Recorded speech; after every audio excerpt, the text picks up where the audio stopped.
ఈ ఉదయకాల సమయంలో మరొక శ్రేష్టమైన దినమును మనకు అనుగ్రహించిన మన పరలోకపు తండ్రి అయిన దేవునికి నా కృతజ్ఞతాస్థుతులు చెల్లిస్తూ ఉన్నాను.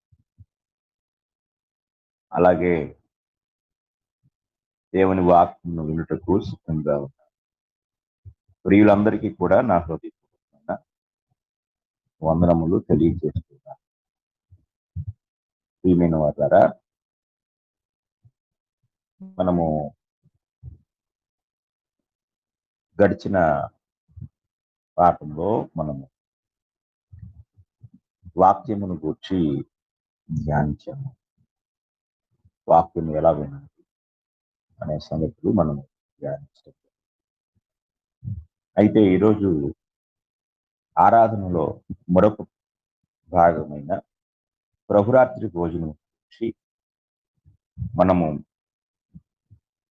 దేవుని గ్రంథము నుండి నేర్చుకుందాం. ప్రభురాత్రి భోజనం ఈ మాట క్రొత్త నిబంధనలో మనకు కొన్ని పర్యాయములు మాత్రమే కనిపించినప్పటికీ ప్రభురాత్రి భోజనం సంబంధించి ఎంతో విలువైన సమాచారాన్ని, ఆజ్ఞాపూరితమైన విధానాన్ని మనం గ్రహించగలం. అయితే ప్రభురాత్రి భోజనం యొక్క ప్రారంభాన్ని మనం క్రొత్త నిబంధనలో గమనిస్తే మత్తయి సువార్త 26వ అధ్యాయం, మత్తయి సువార్త 26వ అధ్యాయం 26వ వచనంలో ఈ మాట మనకు కనబడుతుంది. మత్తయి సువార్త 26వ అధ్యాయము 26వ వచనం. ఈ వచనములో యేసుక్రీస్తు వారు తన శిష్యులతో కలిసి దీన్ని ఆచరించినట్లుగా మనం చూడగలం. వారు భోజనము చేయుచుండగా యేసు ఒక రొట్టె పట్టుకుని దానిని ఆశీర్వదించి విరిచి తన శిష్యులకు ఇచ్చి, మీరు తీసుకొని తినడి, ఇది నా శరీరం అని చెప్పారు. మరియు ఆయన తిని పట్టుకొని కృతజ్ఞతాస్తుతులు చెల్లించి వారికిచ్చి, దీనిలోని మీరందరూ త్రాగు, ఇది నా రక్తము, అనగా పాప క్షమాపణ నిమిత్తము అనేకుల కొరకు చిందింపబడుచున్న నిబంధన రక్తము.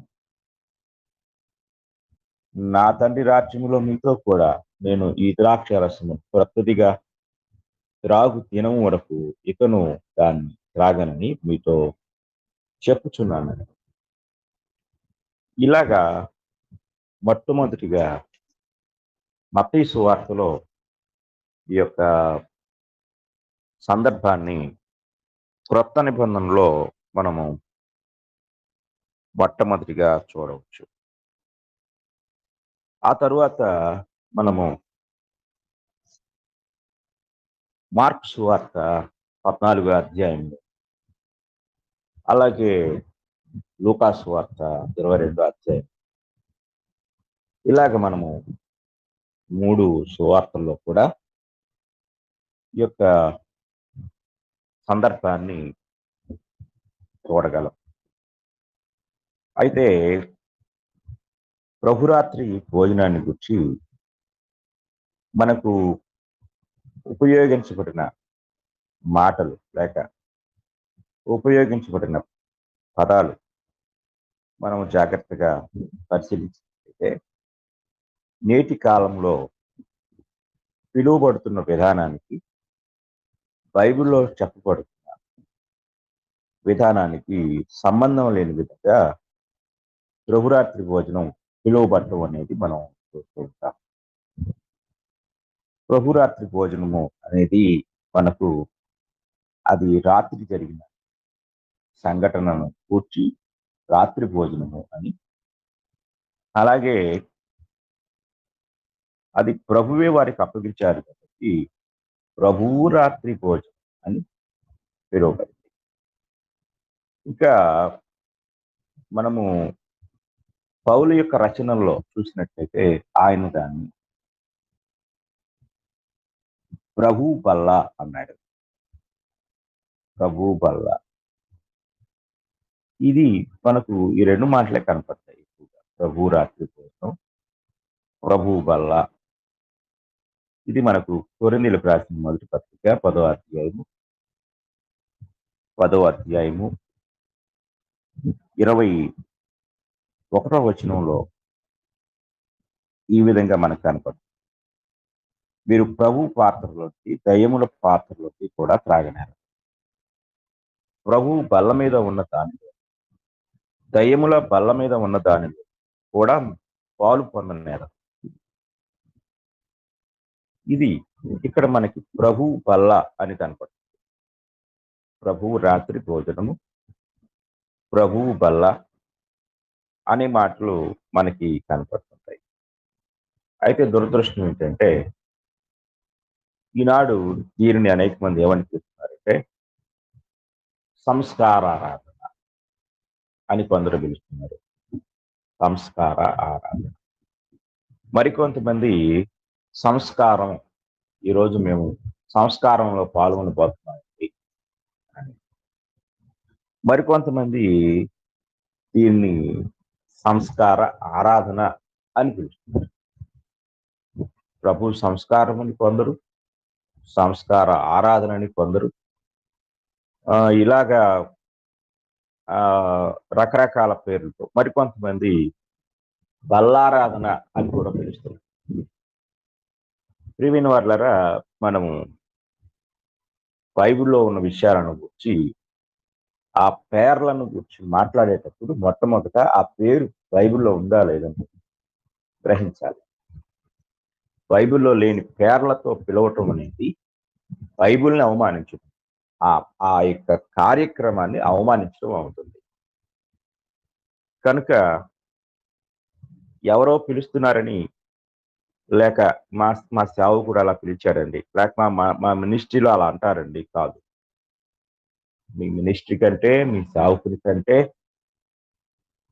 మీ సంఘం కంటే ముందు ప్రభు దాన్ని ప్రారంభించాడు. ఎందుకంటే పక్కనే ఉన్న 11వ అధ్యాయం, మొదటి కొరింథీ పత్రిక 11వ అధ్యాయము 23వ వచనంలో పౌలు గారు మాట్లాడుతూ, నేను మీకు అప్పగించిన దాన్ని ప్రభువు వలన పొందితిని అన్నాడు. ఆయన ప్రభువు వలన పొందాడంట. మరలా సందర్భాన్ని జ్ఞాపకం చేస్తూ, ప్రభు అయిన యేసు తాను అప్పగింపడిన రాత్రి ఒక రొట్టెని ఎత్తుకుని కృతజ్ఞతాస్తులు చెల్లించి అని ప్రారంభించాడు. అంటే మత్తయి, మార్కు, లూకా సువార్తల్లో, అలాగే యోహాను సువార్త 6వ అధ్యాయంలో ఏదైతే ప్రభు బోధించారో దానిని గురించి ఇక్కడ పౌలు గారు మాట్లాడుతూ, నేను మీకు అప్పగించిన దానిని ప్రభు వలన పొందితిని అన్నాడు. అంటే ఇది నేను కల్పించింది కాదు, ఇది నేను ప్రవేశపెట్టింది కాదు, ఇది నేనేదో కొత్తగా సంఘంలో స్థాపించింది అనుకుంటున్నారేమో, కాదు. ఇది పాత విషయమే. కాకపోతే ప్రభు నాకు అప్పగించాడు కాబట్టి మనము ప్రభు యొక్క బలలో పాల్గొనాలి అనే దాని గురించి. ఇక అపోస్తలులు ఇంకొక మాట అన్నారు, రొట్టె విరుచుట. ఈ కార్యక్రమానికి రొట్టె విరుచుట అని వారు పిలిచారు. ప్రభు బల్ల అని పిలిచారు. ప్రభు రాత్రి భోజనం అని పిలిచారు. రొట్టె విరుచుట అనే మాట మనం అపోస్తలుల కార్యముల గ్రంథం 2వ అధ్యాయములో మనము చూడగలం. అపోస్తలుల కార్యములు 2వ అధ్యాయము 42వ వచనము, అలాగే 46వ వచనం, ఈ రెండిట్లో కూడా రొట్టె విరుచుట యందు అనే మాట మనకి కనబడుతుంది. రొట్టె విరుచుట ఈ మాటలు అంటే రొట్టె విరుచుట, ప్రభు బల్ల, ప్రభు రాత్రి భోజనం. ఈ మాటలు మనకి క్రొత్త నిబంధనలో మనకి కనపడుతూ ఉంటాయి. కాబట్టి మనము ఏదైతే చేస్తున్నామో మొట్టమొదట ఆ పేరును మనము పిలవాలి. అలా పిలవవలసిన బాధ్యత దేవుడు మనకు అప్పగించాడు. మనము ఆ అలా కాకుండా సొంత పేర్లతో పిలిచినట్లయితే అది వాక్యానికి సంబంధించింది కాదు. అలాగే కొంతమంది దీనిని అంటే ప్రభురాత్రి భోజనంలో బైబిల్ ఏం చెప్తుందో, మనుషులు ఏం చేస్తున్నారో ఈ రెండు విషయాలు మనము ఇక్కడ గ్రహించాలి. కొంతమంది దీనిని ఆ నెలలో ఒకసారి చూడండి, నెలలో ఒకసారి ఆచరించేవారు మనకు కనపడుతూ ఉంటారు. జాగ్రత్తగా మనం గమనించినట్లయితే అపోస్తలులు నెలలో ఒకరోజు ఆచరించినట్టుగా మనకి కనిపించదు. వారు ఎప్పుడు ఆచరించారు అనేది మనం ఆలోచించినట్లయితే అపోస్తల కార్యములు 20వ అధ్యాయం 28వ వచనంలో ఇలా మనకు కనపడుతుంది. అపోస్తల కార్యములు 20వ అధ్యాయం 28వ వచనాన్ని మనం చదువుకున్నట్లయితే క్షమించండి, 20వ అధ్యాయం 8వ వచనం, 20వ అధ్యాయం 8 7 నుండి చదువు. ఆదివారమున మేము రొట్టె విరిచిట కూడినప్పుడు పౌలు మరునాడు వెళ్ళనండి వారితో ప్రసంగించి అర్ధరాత్రి వరకు విస్తరించి మాట్లాడు. ఇక్కడ చూడండి, ఆదివారమున మేము రొట్టె విరిచుటకు కూడినప్పుడు అంటే అక్కడ వారు కూడుకున్నారు. ఒకవేళ మనం అది సాధారణ భోజనం అనుకుంటే పక్కన ఇంకొక మాట ఉంది, వారితో ప్రసంగించుచు అన్నాడు. ప్రసంగించుచు అంటే ఆయన ప్రసంగం చేస్తున్నాడు. మనం చూసాం, ఆదివారంన వారు కూడుకున్నారు, ఆదివారమున పాటలు పాడారు. అలాగే 1 కొరింథీ పత్రిక 15వ అధ్యాయం 1వ వచనంలో ఆదివారమున కానుకలు ఇవ్వాలని పౌలు కొరింథీయులకు ఆజ్ఞాపించాడు. అలాగే ఇక్కడ ఆదివారమున వారు రొట్టె విరుచుటకు కూడారు అంటే ఆదివారమున రొట్టె విరుచుట అనే కార్యక్రమాన్ని మనం చూస్తున్నాం. దురదృష్టం ఏంటంటే కొంతమంది ఆదివారమున కూడుకుంటారు, సహవాసంగా కూడుకుంటారు, పాటలు పాడతారు, వాక్యాన్ని బోధిస్తారు, కానుకలు ఇస్తారు. కానీ ప్రభురాత్రి భోజనం అది ఎందుకు అలా చేస్తారు అనేది మనం కొందరైతే ఎందుకు మీరు ఇలా చేస్తారు అంటే, అయ్యో ప్రభురాత్రి భోజనాన్ని ప్రతి వారం తీసుకోవటానికి మనం ఎలా అర్హులమవుతామండి, మరి ఎలా తీసుకోవాలి, ఎప్పుడు తీసుకోవాలని అడిగితే వాళ్ళు చెప్పిన సమాధానం నెలకు ఒకసారి తీసుకోవాలండి, అది కూడా ముందు రోజు సిద్ధపాటు కూడికలో పాల్గొనాలి, ఆ సిద్ధపాటు కూడికలో ఉపవాసం ఉండాలి, ఆ సిద్ధపాటు కూడికలో పాపాలన్నీ ఒప్పుకోవాలి, ఒప్పుకొని మర్నాడు ఆదివారము శుభ్రంగా తలస్నానం చేసి తెల్లని వస్త్రాలు ధరించి ఆరాధనలో పవిత్రంగా పాల్గొని అప్పుడు ఆ రొట్టె తీసుకోవాలి. ఎక్కడుంది ఈ బైబిల్లో అంటే ఇది క్రమం అండి, మేము నేర్చుకున్నాం, ఇలాగే నేర్పించారు, మేము ఇలాగే నేర్చుకున్నాం. చాలా జాగ్రత్తగా గ్రహించాలి. వారు వేసిన ప్రశ్న ఏంటంటే ప్రతి ఆదివారం అని ఎక్కడున్నది అని ప్రశ్న వేశారు. ప్రతి ఆదివారం అని ప్రశ్నించేవారు ప్రతి నెల అని ఎక్కడుందనేది మనం ఆలోచించాలి.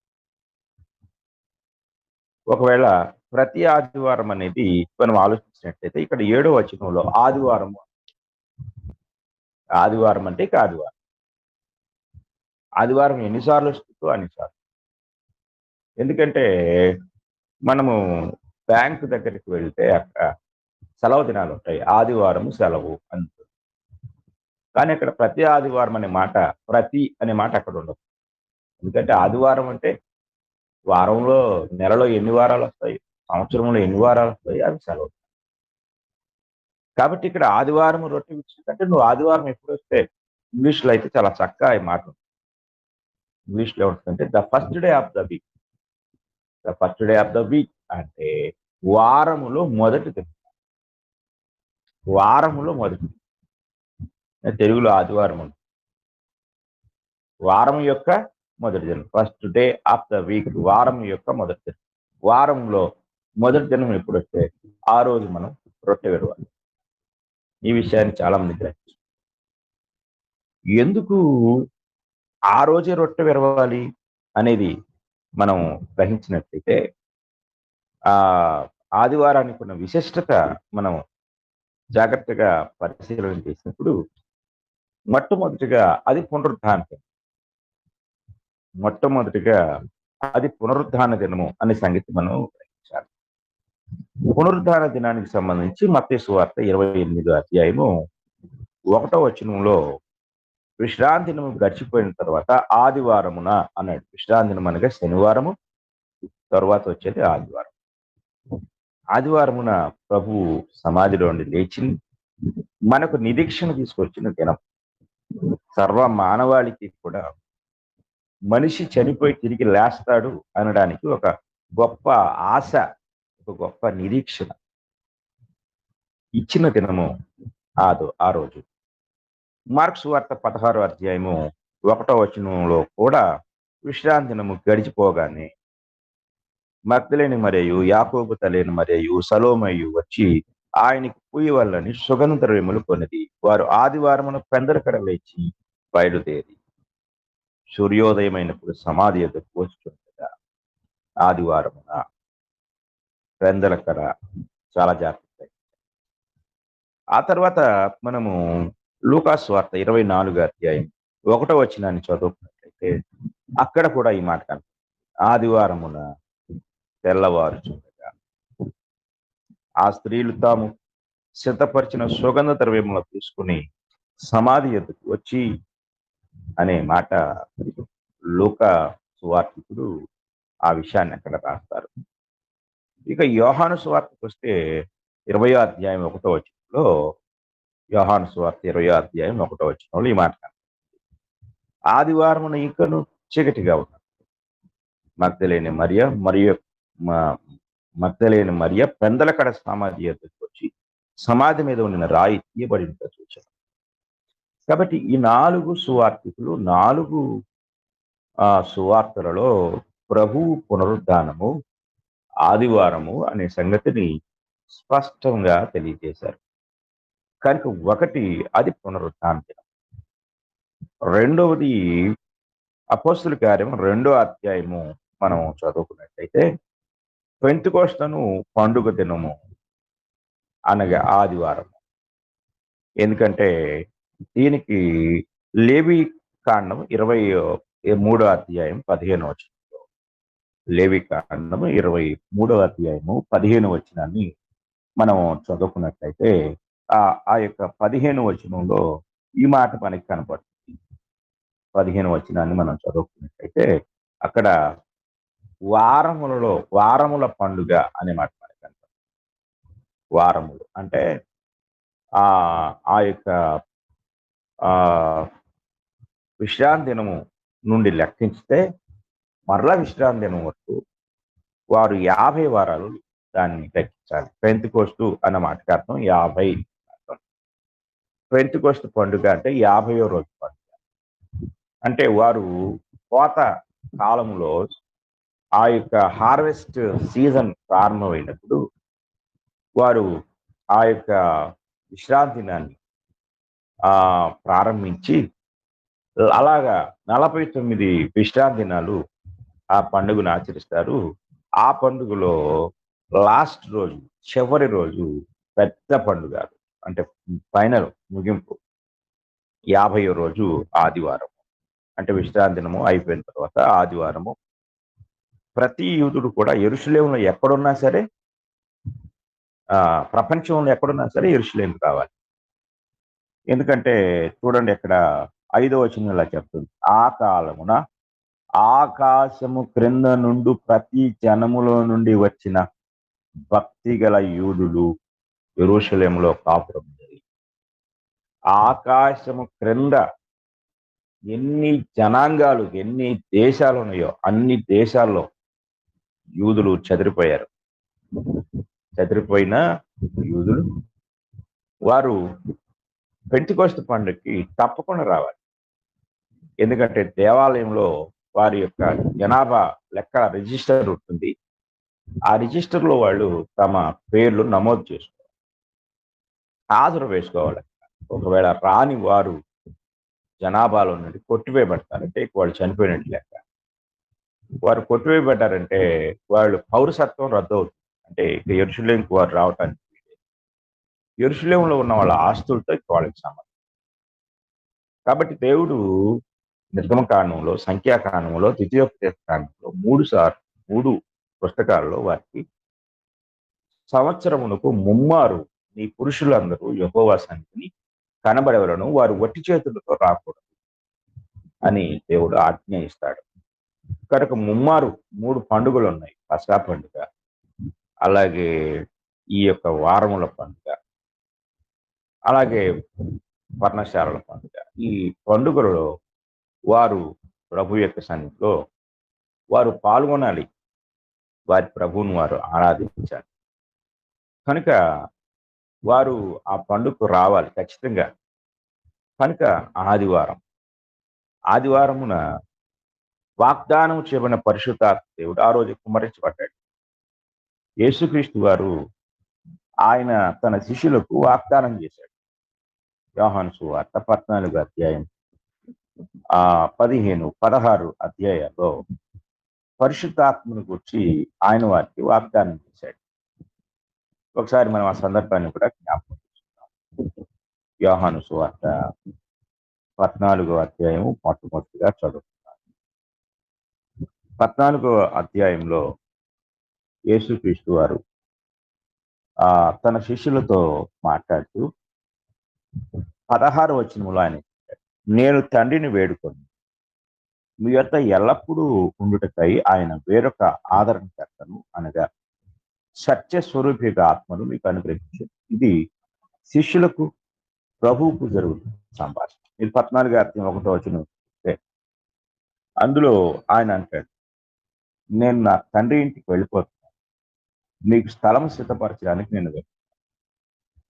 ఆయన చెప్పినప్పుడు 5వ వచనంలో తోమ అంటాడు. అందుకు తోమ, ప్రభువా ఎక్కడికి వెళుచున్నావో మాకు తెలియదే, ఆ మార్గం ఎలాగూ తెలియనని ఆయన. ఆ తర్వాత 8వ వచనంకి వస్తే, అప్పుడు ఫిలిప్పు, ప్రభువా తండ్రిని మాకు కనపరచుము, మాకంటే చాలునని ఆయనతో చెప్పాడు. అంటే శిష్యులకు ఆయనకు ఈ సంభాషణలో ప్రభువు వారితో, నేను వెళ్ళిపోతున్నానని దిగులు పడద్దు, కానీ మీతో పర్మనెంట్ గా ఉండే వ్యక్తి ఉన్నాడు. ఎవరంటే ఆదరణకర్త, పరిశుద్ధాత్మదేవుడు. ఆయన నేను పంపుతాను. ఆయన మీతో ఎల్లప్పుడూ ఉంటాడు. ఆయన ఉండటం మాత్రమే కాదు, ఆయన మీకు కొన్ని పనులు చేస్తాడు. మొట్టమొదటికి ఇక్కడ అంటున్నాడు, ఎల్లప్పుడూ ఉండుటకై ఆయన వేరొక ఆదరణకర్త. ఆ వేరొక ఆదరణకర్తను అనగా సత్య స్వరూపిత ఆత్మను మీకు అనుగ్రహించు. ఇక 26వ వచనం, ఆదరణకర్త అనగా తండ్రి నా నామమును పంపబోవు పరిశుద్ధాత్మ సమస్తమును మీకు బోధించి నేను మీతో చెప్పిన సంగతులన్నింటినీ మీకు జ్ఞాపకం చేయును. ఎందుకు ఈ విషయాన్ని చెప్తున్నానంటే, ఈ పెంతెకొస్తు పండుగ నాడు కుమ్మరించబడిన పరిశుద్ధాత్మ కొంతమంది ఆ మేడగదిలో ఉన్న వారందరూ పొందుతున్నారని, మరికొంతమంది ఆ వాగ్దానంలో నేటి క్రైస్తవులు కూడా పాలిభాగం ఉందని అనుకుంటారు. కానీ పరిశుద్ధాత్ముడు అనుగ్రహించబడిన విధానం, పరిశుద్ధాత్ముడు యేసు ప్రభువుకు ఒక విధానంలో అనుగ్రహించబడ్డాడు. ఆయన ఏ విధానంలో అనుగ్రహించబడ్డాడు అనేది మనము జాగ్రత్తగా పరిశీలించినట్లయితే, ఆయన కొలత లేకుండా ప్రభువారు ఆ ఆత్మను పొందుతున్నాడు. 3వ అధ్యాయం యోహాను సువార్త 33, 34 వచనాల్లో ఆ మాట మనకు కనపడుతుంది. ఆయన సాక్ష్యం అంగీకరించి ఉన్నవాడు దేవుడు సత్యవంతుడు, దేవుడు సత్యవంతుడను మాటకు ముద్ర వేసి ఉన్నాడు. ఏలయనగా దేవుడు తాను పంపిన వానికి కొలత లేకుండా ఆత్మను అనుగ్రహించిన కనుక ఆయన దేవుని మాటలే పలుకు. కాబట్టి కొలత లేకుండా మనం అంటూ ఉంటాం కదా, అన్లిమిటెడ్ టాక్ టైం అంటూ ఉంటాం. అలాగే అన్లిమిటెడ్ పరిమితి లేకుండా, కొలత లేకుండా, మెజర్ లేకుండా ఆయన వారికి అనుగ్రహించబడ్డాడు. అలాగే అపోస్తులకు అనుగ్రహించబడిన పరిశుద్ధాత్మ, అపోస్తులు కూడా దేవుడు పరిశుద్ధాత్మను అనుగ్రహించాడు. ఎలా అనుగ్రహించబడ్డాడంటే ఇక్కడ మనం చూస్తున్నాం యోహాను సువార్త. కారణాలు ఏమిటంటే ఆయన సమస్తమును బోధిస్తాడు. ఒకటి, వారికి ఎల్లప్పుడూ తోడుంటాడు. రెండు, సమస్తాన్ని బోధిస్తాడు. తర్వాత మనము 15 అధ్యాయానికి వద్దాం. యోహాను సువార్త 15 అధ్యాయము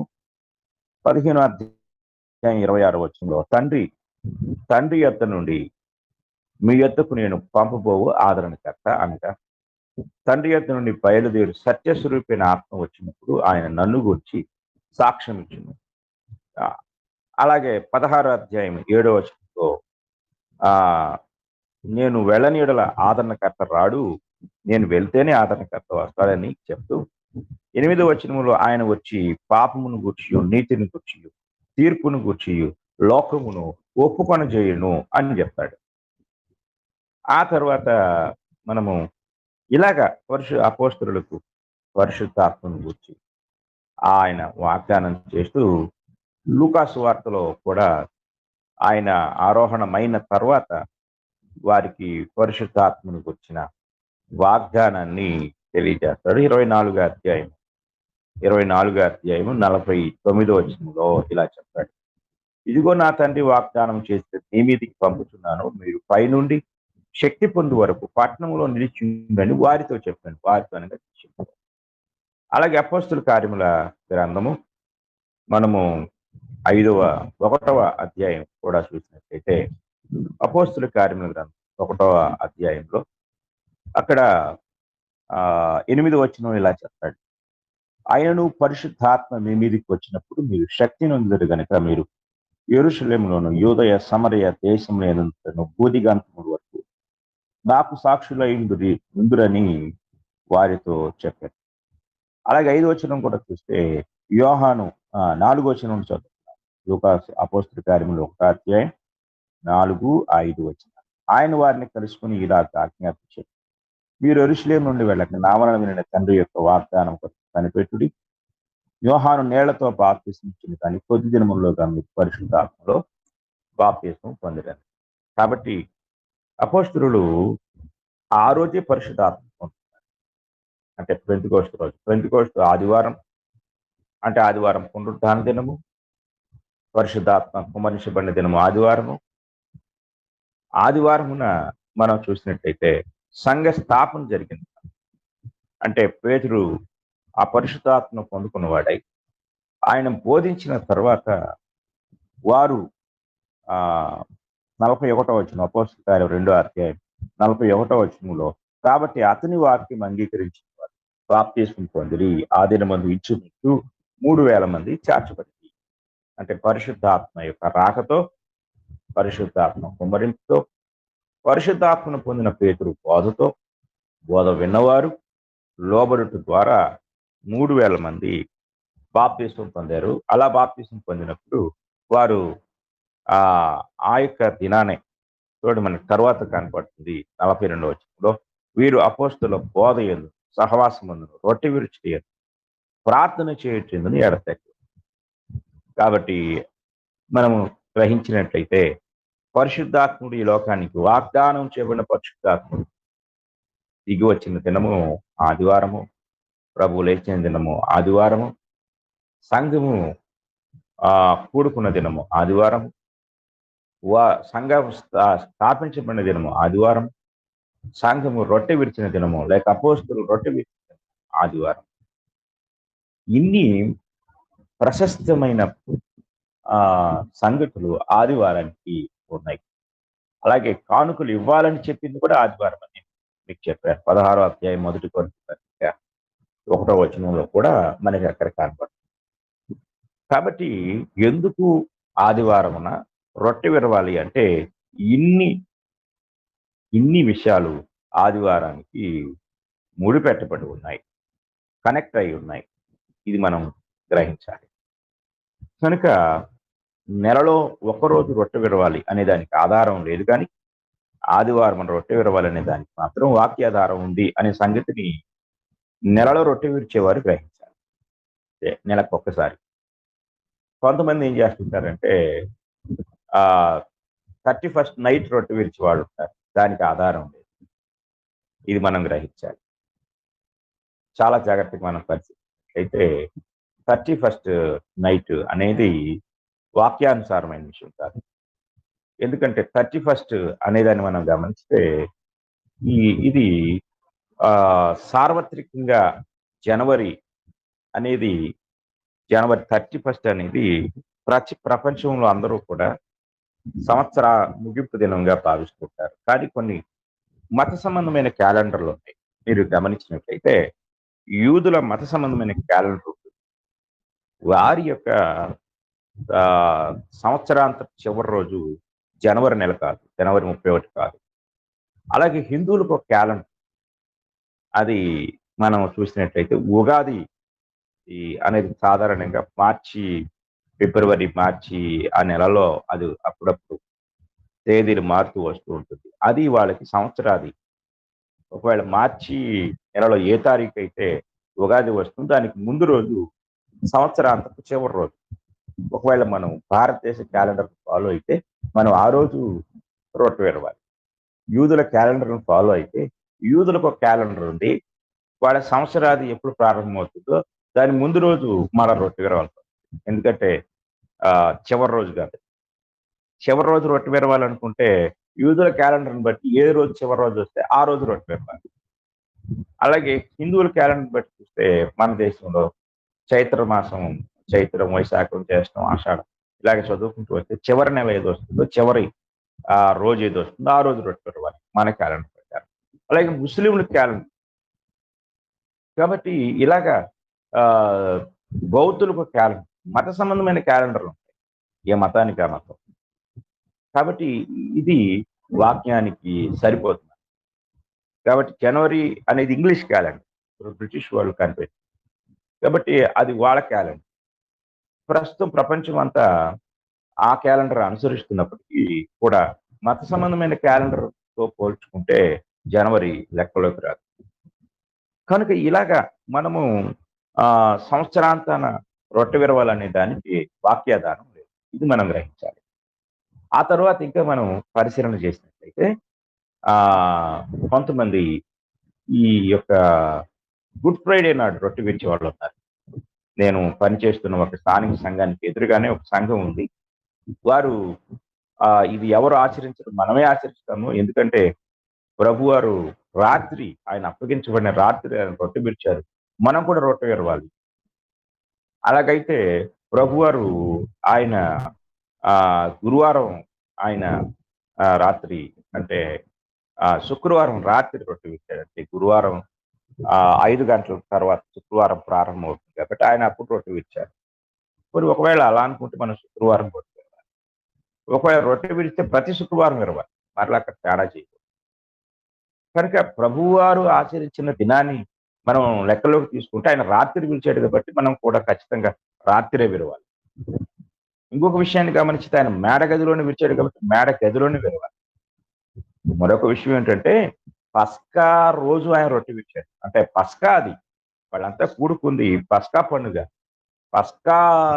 పస్కాని ఆయన నూతన నిబంధన ప్రభు రాత్రి భోజనంగా మార్చాడు. ప్రభు జీవితంలో 33.5 సంవత్సరాల్లో 33 పస్కాలు ఆచరించబడ్డాయి. అంటే బహుశా ఆయనకు ఊహ తెలియక ముందు కొన్ని, ఆయన ఊహ తెలిసి దేవాలయానికి వెళ్లే వయసు వచ్చినప్పుడు ఆయన స్వయంగా కొన్ని పస్కాలు ఆయన జీవితంలో గడిచిపోయాయి. ఇప్పుడు ఇది చివరి పస్కా. కానీ ఈ చివరి పస్కాను ఆయన అంటాడు, ఇదిగో ఇది మీ కొరకై నేను చిందించిన నా నిబంధన రక్తం, క్రొత్త నిబంధన రక్తం. ప్రతి పస్కాలో గొర్రెపిల్ల మనం తినాలి, కానీ ఈరోజు నేనే గొర్రెపిల్ల. ఇది ఇది నా రక్తం అంటే ప్రతిసారి ఒక నిర్దోషమైన గొర్రెపిల్ల రక్తాన్ని తీసుకోవాలి, దాన్ని చిందించాలి. ఆ కానీ దానికి తినకూడదు, కానీ ఇక్కడ రక్తాన్ని తాగాలి. ఆ పస్కాలో గొర్రెపిల్ల రక్తాన్ని వారు ఆ యొక్క బలిపీఠం మీద ప్రోక్షిస్తారు. కానీ ఇక్కడైతే క్రీస్తు రక్తాన్ని మన హృదయాల మీద ప్రోక్షించాలి, మన మనస్సాక్షిని మీద ప్రోక్షించాలి.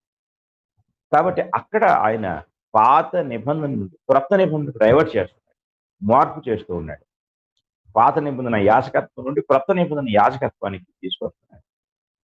కనుక జరగబోయేదాన్ని ముందుగా తన శిష్యులకు ఆయన చూపిస్తూ నేర్పిస్తూ ఉన్నాడు.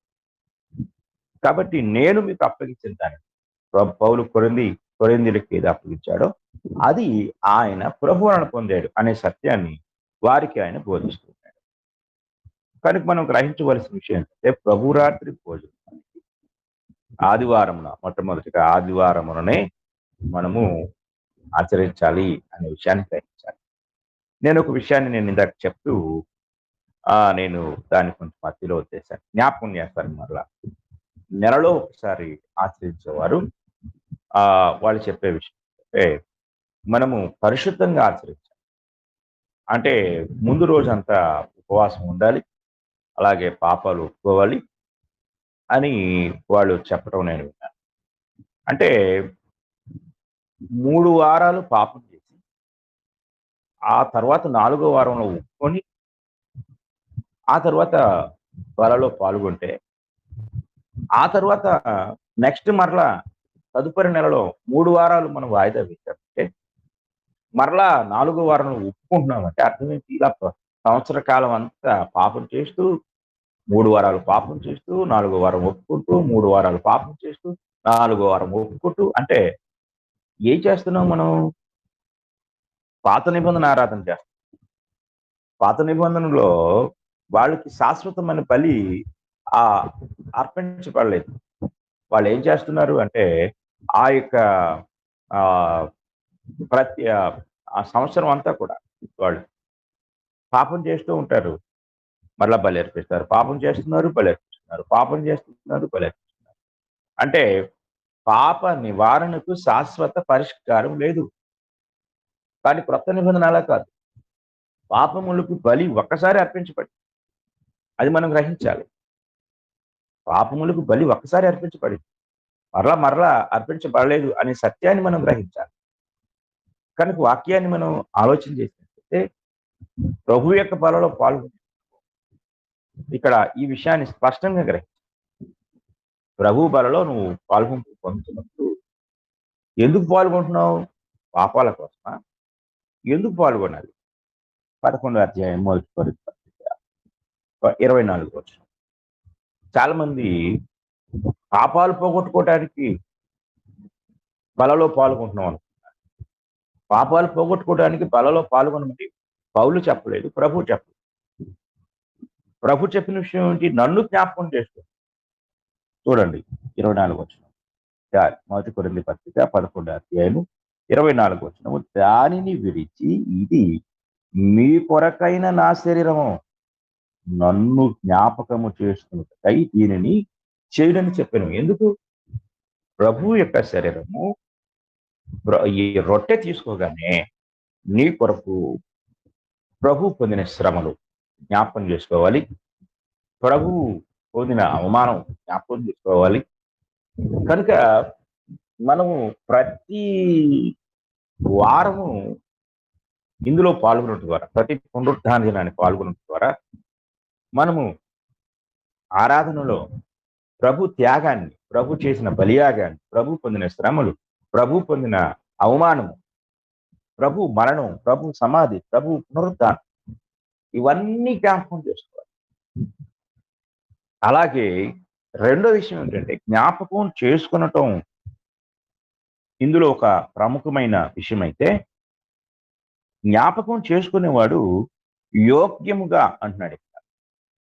అంటే 27వ వచనంలో, కాబట్టి ఎవడు అయోగ్యముగా ప్రభు యొక్క రొట్టెను తినడం లేక ఆయన పాత్రలోని త్రాగును వాడు ప్రభు యొక్క శరీరమును గూర్చి రక్తమును గూర్చి అపరాధేయుడు. కాబట్టి ప్రతి మనుషుడు తన్ను తాను పరీక్షించుకోవాలి. అంటే పాల్గొనేవాడు ఏం చేయాలి? నేను యోగ్యముగా ఉన్నానా? అంటే బలలో పాల్గొనుటకు తగిన క్వాలిఫికేషన్, అర్హత, ప్రాథమిక అర్హత ఏంటంటే క్రీస్తు శరీరంలోనికి బాప్తిసం పొందడం అనేది ప్రాథమిక అర్హత. ఇది చాలా జాగ్రత్తగా గ్రహించాలి. క్రీస్తు శరీరంలో బాప్తిసం పొందనివాడు శరీరం అనగా సంఘం. క్రీస్తు ప్రభు యొక్క సంఘములోనికి బాప్తిసం పొందనివాడు ప్రభు యొక్క బలలో పాల్గొనే అర్హత అతడు పొందలేడు. ఇది మొదటి గ్రహించాలి. ఎందుకు అనే విషయాన్ని గ్రహించితే ప్రభు రాత్రి భోజనానికి, బాప్తిస్మానికి, సంఘానికి ఈ మూడిటికి కనెక్షన్ ఉంది. అంటే ఒకటి బాప్తిసం పొందాలి అనేది అర్హత అయితే ఆ ఆ బాప్తిస్మము క్రీస్తు ప్రభు సంఘంలో పొందాలి. చాలా మంది అంటూ ఉంటారు, ఇక్కడ చాలా సంఘాలు ఉన్నాయి కదండి, ఎక్కడ పొందితే ఏంటి అని ఒకవేళ అనుకుంటే, ఈ రోజు మనము చూస్తూ ఉన్నప్పుడు చాలా సంఘాలు ఉన్నాయి. కానీ ఈ ఆరాధన ప్రారంభమైనప్పుడు ఉన్నది ఒకటే సంఘం. ఇది మనం గ్రహించాలి. ఆరాధన ప్రారంభమైనప్పుడు ఉన్నది ఒకటే సంఘం. ఏ సంఘం అయితే ఉందో ఆ సంఘానికి దీన్ని అప్పగిస్తున్నాడు. అంటే ఎవరికి అప్పగించాడు ప్రభువు లేక పౌలు గారంటే క్రీస్తు తాను స్వరక్తం ఇచ్చి సంపాదించిన సంఘానికి అప్పగించాడు. అంటే ఆ రోజు ఏ సంఘం ఉందో ఆ సంఘానికి అప్పగించాడు. అప్పగించిన ప్రతిదీ కూడా ఆ సంఘానికి అప్పగించాడు. కానీ దురదృష్టవశాత్తు క్రైస్తవ ఐక్యతను, క్రైస్తవ ఏకత్వాన్ని చెదరగొట్టడానికి అపవాది కుయుక్తితో సంఘాన్ని చీల్చాడు. చీల్చబడుతుంది ఈ సంఘం అని పౌలు గారు ముందుగానే ప్రవచించాడు. చూడండి, అపోస్తుల కార్యములు 20వ అధ్యాయము, అపోస్తుల కార్యములు 20వ అధ్యాయము 28వ వచనంలో సంఘాన్ని మంద అని చెప్తూ, దేవుడు తన స్వరక్తం ఇచ్చి సంపాదించిన తన సంఘం బయటకు పరిశుద్ధాత్మ మిమ్మును దేనియందు అధ్యక్షులుగా ఉంచెను, ఆ యావత్తు మందను గూర్చియు మీ మట్టుకు మిమ్మును గూర్చియు జాగ్రత్తగా ఉండుడి. నేను వెళ్ళిపోయిన తర్వాత క్రూరమైన తోడేళ్లు మీలో ప్రవేశించునని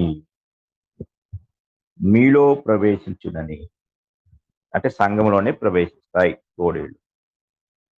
నాకు తెలియను, మీకు తెలియదు, నాకు తెలుసు. వారు మందను కనికరింపరు మరియు శిష్యులను తమ వెంట ఈడ్చుకొని పోవాలని వంకర మాటలు పలు మనుషులు మీలోనే బయలుదేరుతారు.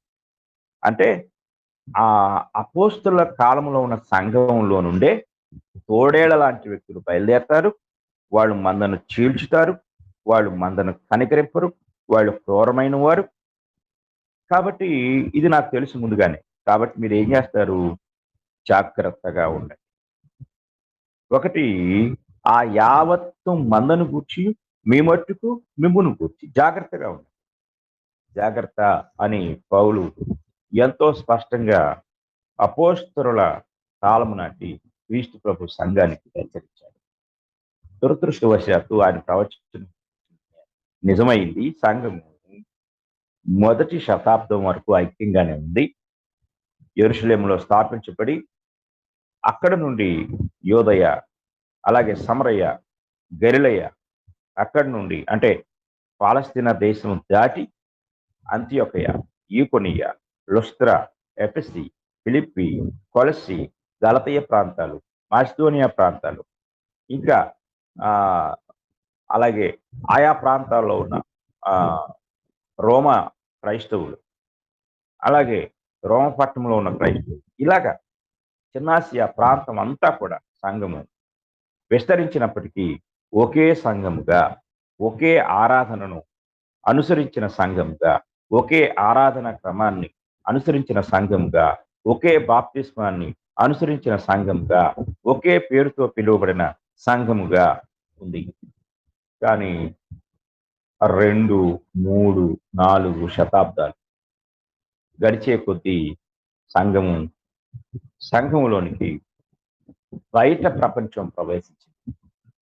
అంటే మొట్టమొదటిగా బయట అనగా రోమ ప్రభుత్వం ప్రవేశించింది. హింసించిన ఆ ప్రభుత్వమే మతాన్ని స్వీకరించింది. అంటే క్రైస్తవ్యాన్ని స్వీకరించి క్రైస్తవ్యానికి అధికారం ఇచ్చింది, హక్కులు ఇచ్చింది, ప్రోత్సాహకాలు ఇచ్చింది, స్వేచ్ఛనిచ్చింది. ఒకప్పుడు ఆ ప్రభుత్వమే క్రైస్తవ్యాన్ని నామరూపాలు లేకుండా, లోకంలో లేకుండా తుడిచేయాలని ప్రయత్నం.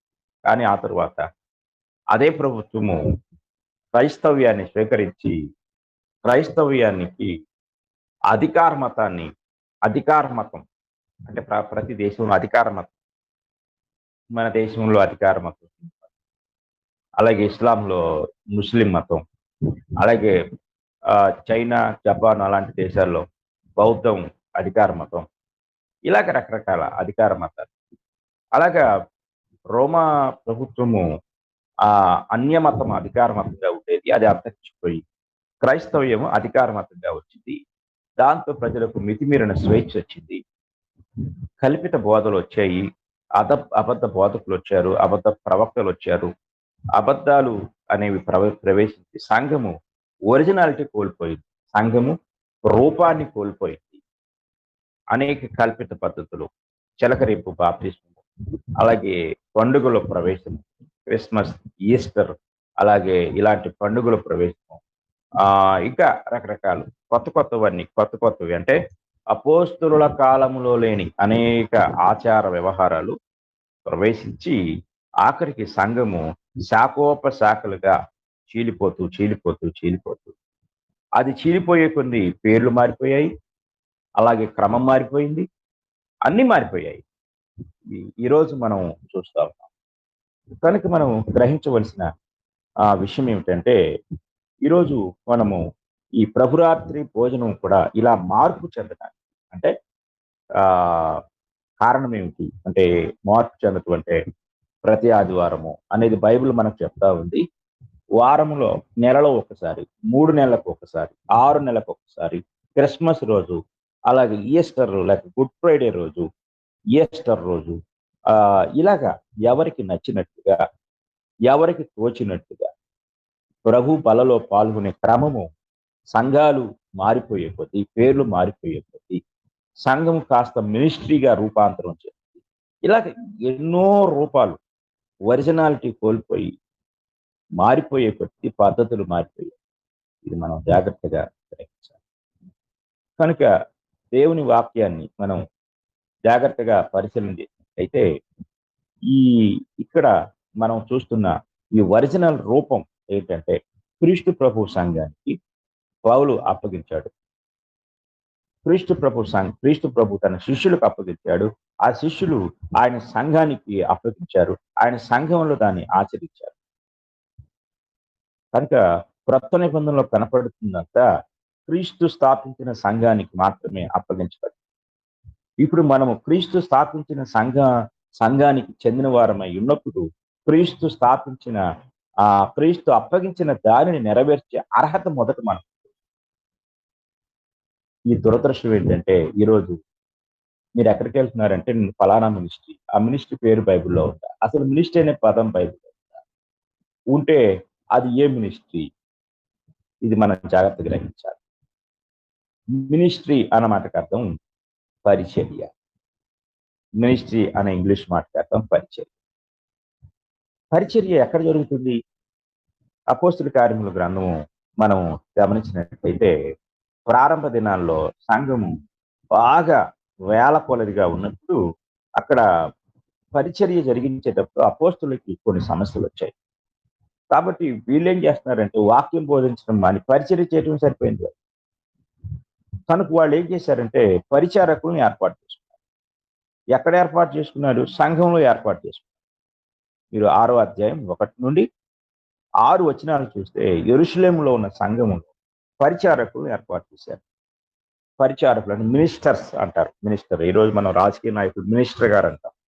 ఆ మినిస్టర్లు కాదండి, సంఘంలో ఉన్న మినిస్టర్. కాబట్టి సంఘంలో పరిచారకులను మినిస్టర్ అంటారు. మినిస్టర్లు చేసే పని మినిస్ట్రీ.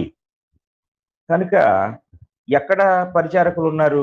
మినిస్ట్రీలో లేరు, పరిచర్యలో లేరు. ఎక్కడున్నారు? సంఘంలో ఉన్నారు. ఎందుకంటే పరిచర్య లేకుండా పరిచారకులు లేరు. ఒక కంపెనీలో 4,000 ఉద్యోగస్తులు ఉంటే ఆ కంపెనీ క్లోజ్ చేశారనుకోండి, ఎక్కడ ఉంటారు ఉద్యోగస్తులు? కాబట్టి ముందు కంపెనీ స్థాపించబడుతుంది, ఆ తర్వాత ఉద్యోగులు ప్రవేశిస్తారు. అలాగే సంఘం కూడా ముందు సంఘం స్థాపించబడింది, ఆ తర్వాత ఆ సంఘంలో పనివారిని దేవుడు ఏర్పాటు చేసుకున్నాడు. మనం ఎఫెసీ పత్రిక 4వ అధ్యాయం చూస్తే 4వ అధ్యాయంలో ఆ సంఘానికి ఏ ఏ పరిచారకులు కావాలని దేవుడు అనుకున్నాడో లేక అవసరమయ్యారో వారిని ఆయన ఏర్పాటు చేసుకున్నాడు.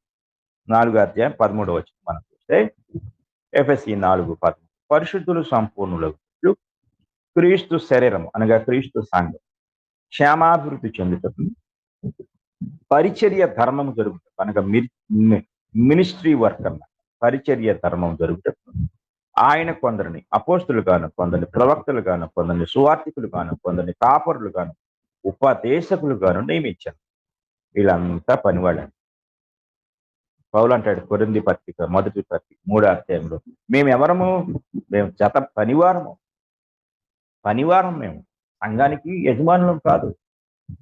మీరు దేవుని తోట, మేము అంటే మీరు తోట అయితే మేము తోటలో పనివారు. సంఘము దేవుని తోటకు యజమాని ప్రభువు.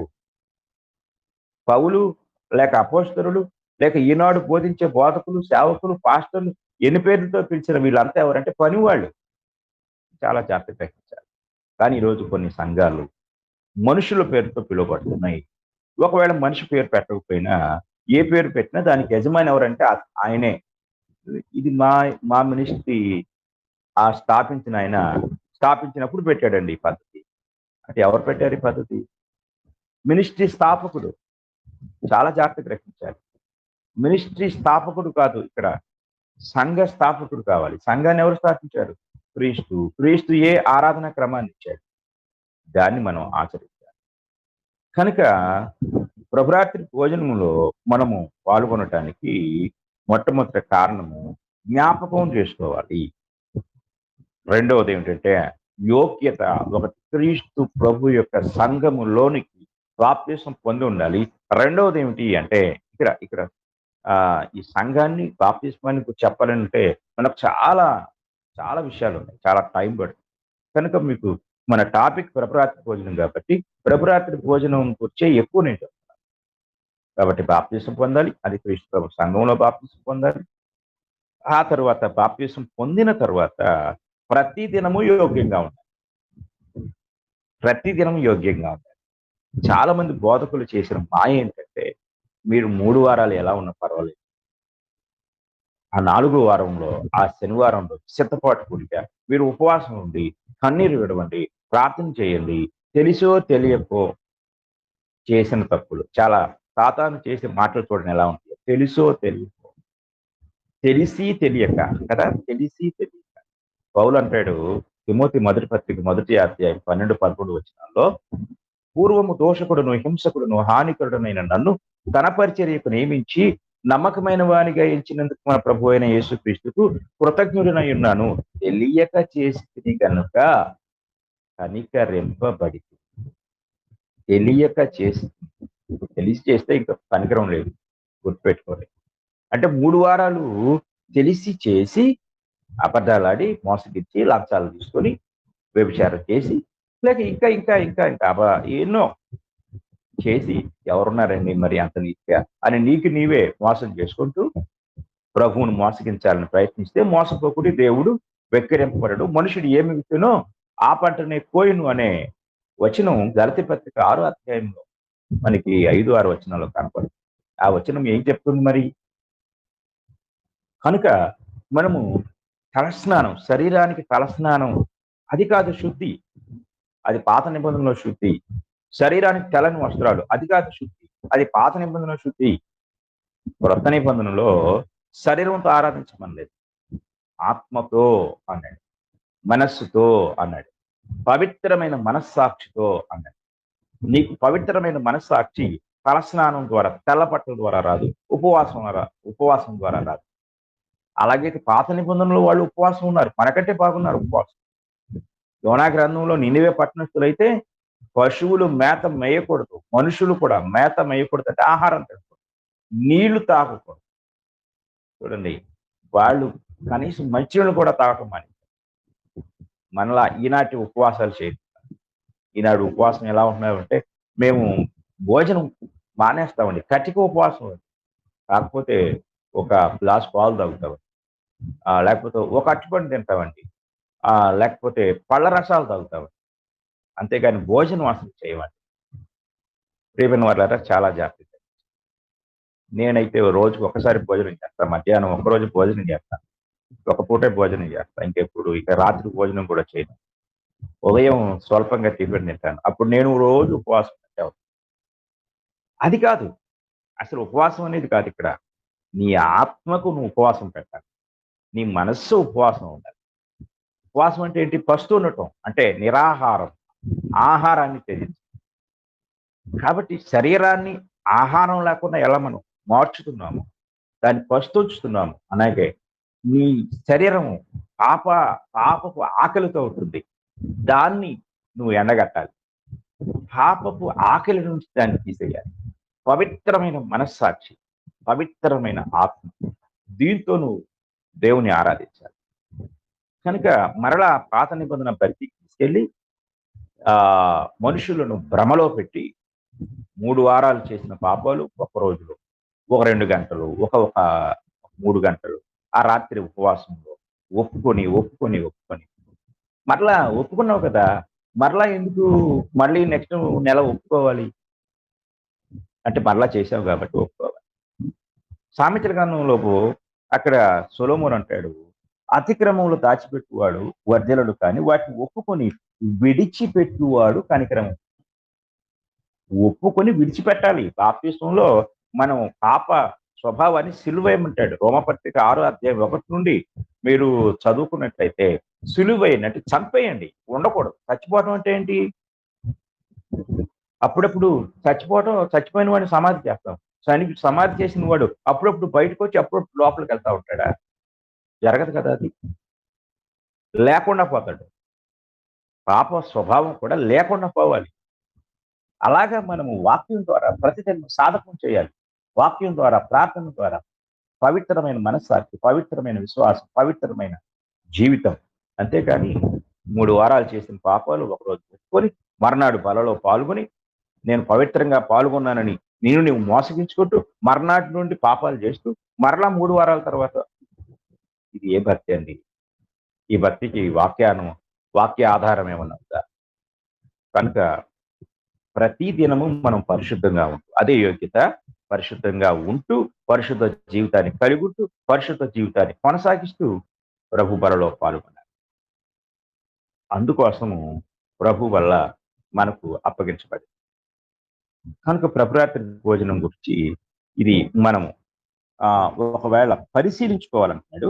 1 కొరింథీ పత్రిక 11 అధ్యాయం 29 వచనానికి వస్తే, ప్రభు శరీరం అని వివేచింపక, అంటే ఇది నా ప్రభు శరీరము, ఇది నా ప్రభు రక్తము అన్న విచక్షణ లేకుండా తిని త్రాగేవాడు శిక్షావిధి పాలవుతాడు.